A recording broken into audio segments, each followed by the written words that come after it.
Direktorat Reserse Kriminal Polda Aceh menahan mantan Bupati Aceh Barat Daya Akmal Ibrahim karena terlibat korupsi pengadaan tanah untuk pembangunan pabrik kelapa sawit yang menyebabkan kerugian negara sebesar 793 juta lebih.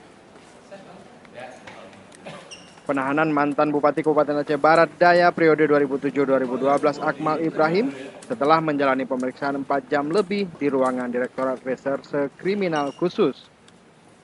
Menurut Direktur Reserse Kriminal Khusus Polda Aceh, Kombes Joko Irwanto, penetapan tersangka mantan Bupati Aceh Barat Daya Akmal Ibrahim atas kasus korupsi penyalahgunaan wewenang pada pengadaan tanah untuk lokasi pembangunan pabrik kelapa sawit yang bersumber dana APBK tahun 2011 sebesar 793 juta lebih.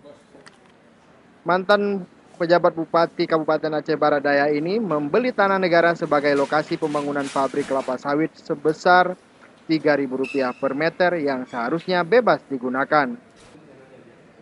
Dalam kasus ini, 3 tersangka lain juga akan ditetapkan sebagai tersangka. Jadi dana inilah yang diambil atau semacam digelapkan oleh korupsi lah ya oleh Bupati waktu itu, yaitu Saudara Akmal. Dan pada saat ini yang bersangkutan sedang kita periksa dan akan kami tahan sampai dengan nanti pelaksanaan tahap keduanya. Usai menjalani pemeriksaan, selanjutnya Akmal Ibrahim dibawa ke Rumah Sakit Bayangkara Polda Aceh untuk pemeriksaan kesehatan dan selanjutnya ditahan di tahanan Polda Aceh.